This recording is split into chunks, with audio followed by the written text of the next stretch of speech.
Salut tout le monde, ici Rémi. On a jusqu'au 31 mars pour pouvoir présenter une augmentation de loyer aux locataires pour un bail conventionnel de 12 mois se terminant le 30 juin. C'est maintenant le temps de passer à l'action.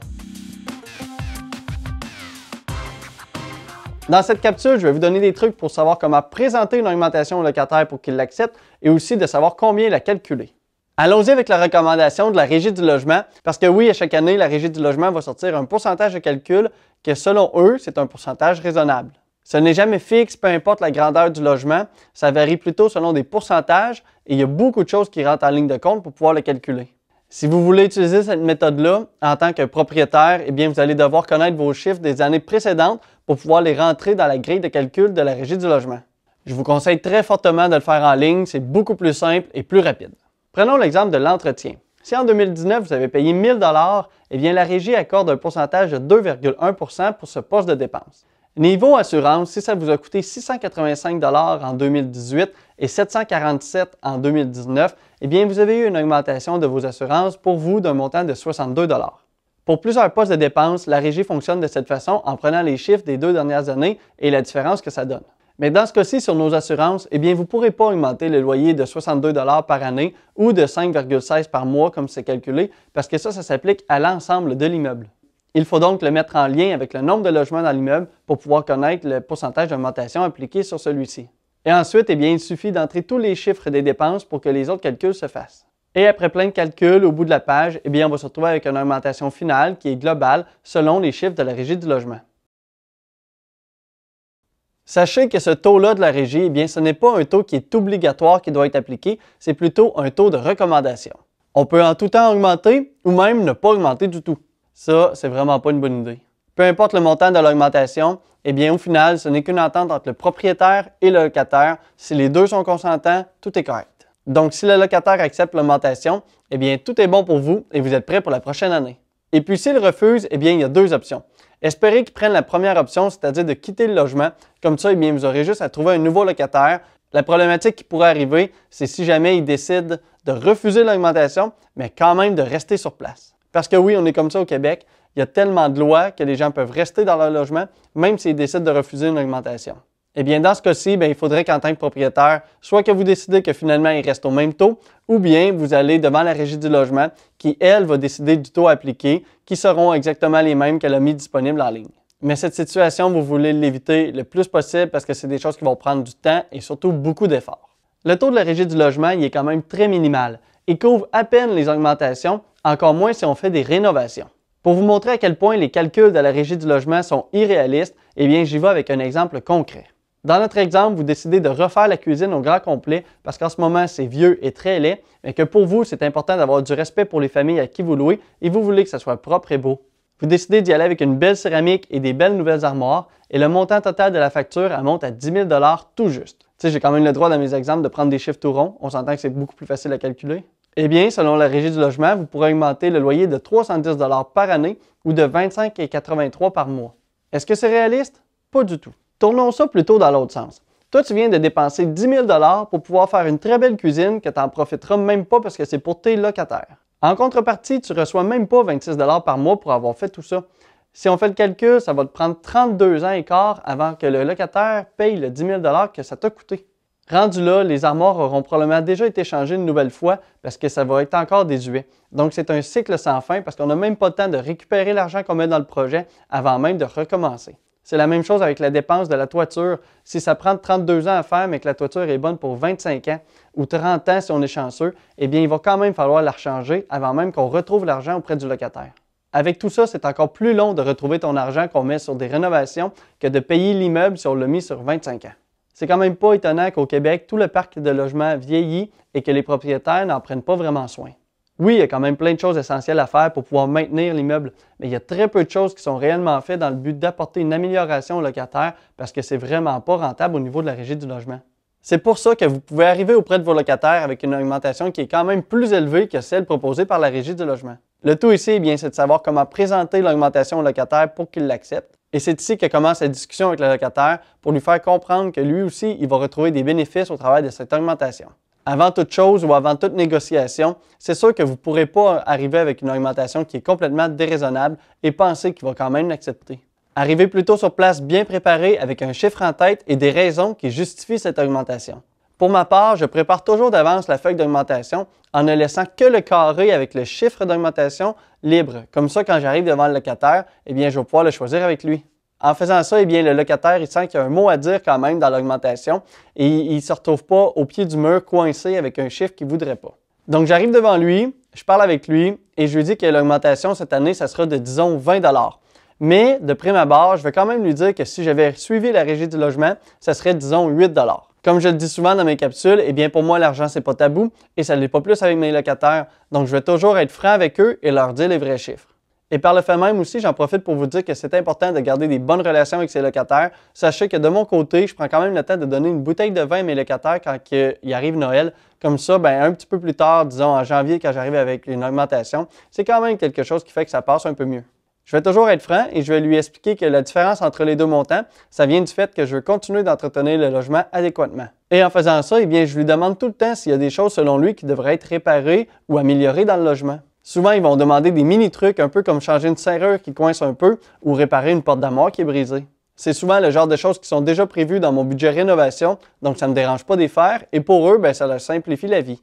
Et en 8 ans, ça ne m'est jamais arrivé que ce soit vraiment une grosse chose que le locataire demande. Ça ne m'est jamais arrivé, par exemple, qu'il me demande de changer la toiture.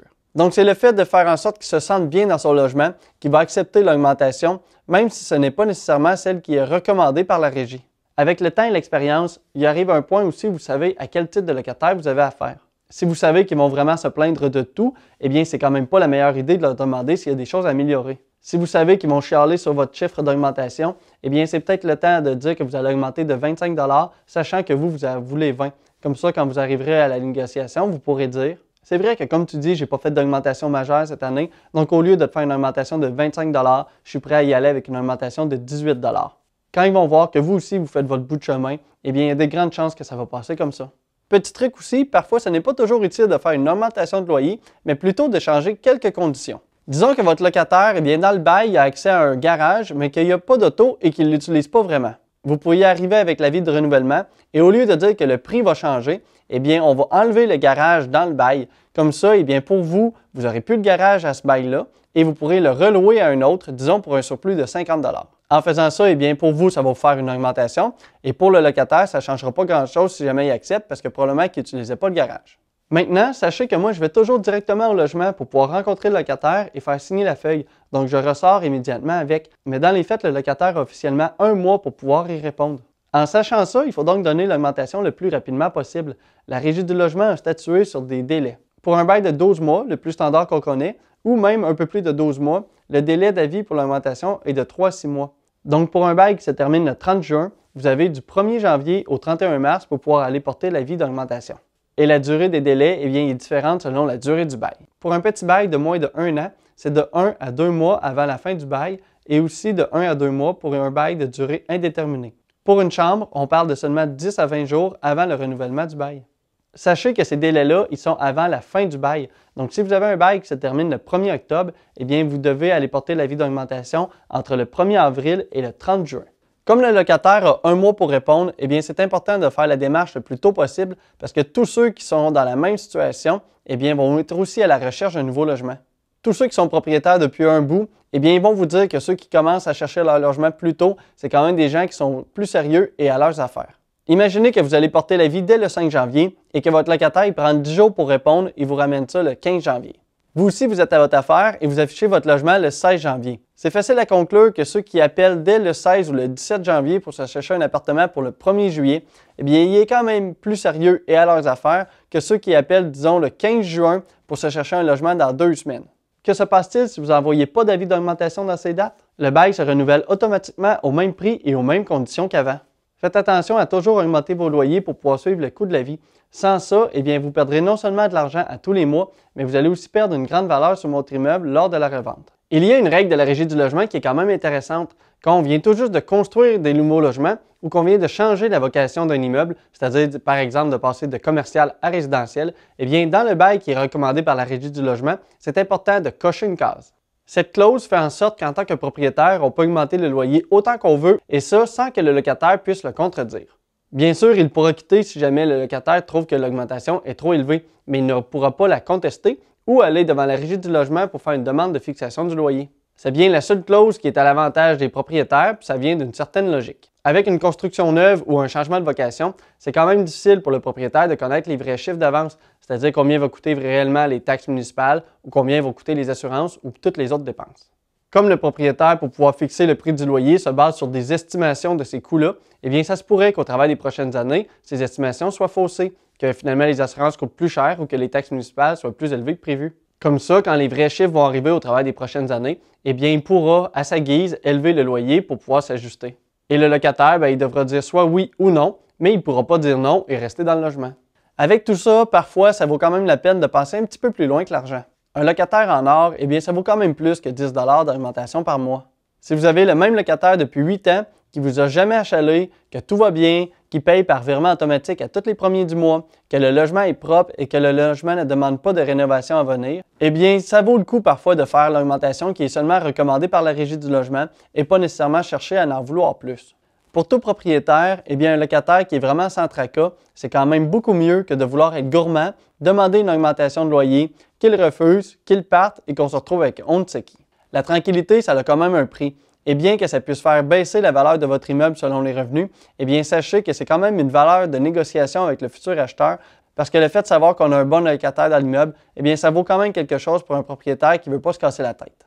Il y a une fausse croyance qui roule dans notre société, c'est de penser que quand un nouveau propriétaire achète l'immeuble, il a le droit d'augmenter le loyer comme il veut. Mais non, il va quand même falloir qu'il suive les mêmes règles. Mais c'est vrai qu'en tant que nouveau propriétaire, c'est le temps d'aller discuter avec les locataires actuels pour pouvoir les remettre à jour si jamais le loyer n'avait pas été augmenté durant les dernières années. Pour le dernier immeuble que j'ai acheté, je viens de passer le loyer de 390 à 450 $ d'un seul coup, c'est quand même une augmentation de 60 $. Le loyer était clairement en dessous de la valeur du marché, l'ancien propriétaire l'augmentait à peu près pas et ça fait 17 ans que le locataire y est là. Si le locataire actuel avait quitté, j'aurais facilement pu relouer cet appartement-là 550. J'ai décidé de l'augmenter seulement à 450 pour quand même pas déplaire à la personne qui est là. Ça fait 17 ans qu'il est là, il est bien là. C'est quand même chiant d'arriver un petit peu à la dernière minute puis d'augmenter son loyer vraiment beaucoup. En faisant l'augmentation de seulement 60 $, eh bien mon immeuble y est rentable et ça me permet aussi de savoir que je n'aurai pas de problème avec ce logement ou ce locataire-là. Donc, c'est une situation qui est quand même gagnante-gagnante. Je termine avec ça. Sachez que tout ce que je viens de vous dire, eh bien, ça s'applique pour les bails résidentiels seulement. Si vous avez des bureaux commerciaux, des magasins, des entrepôts ou des unités industrielles, eh bien, il n'y a rien de tout ça qui s'applique. Rendu là, eh bien, ça devient dans le monde des affaires et il n'y a pas vraiment de règles strictes au niveau de la location. Ça devient qu'une entente commerciale entre l'entreprise et le propriétaire. Un bail résidentiel, ça a 3 pages avec quelques boîtes seulement. Moi, j'ai des bails commerciaux qui font 30 pages, pleine page. C'est vraiment pas la même chose. Si tu veux débuter dans le monde de l'immobilier pour pouvoir toi aussi profiter d'un des puissants piliers de la richesse, je t'invite à t'abonner à la chaîne pour pouvoir voir les prochaines vidéos. Comme toujours, si tu apprécies le contenu, tu peux aimer la vidéo pour m'aider avec l'algorithme de YouTube. Merci de ton écoute, à la prochaine!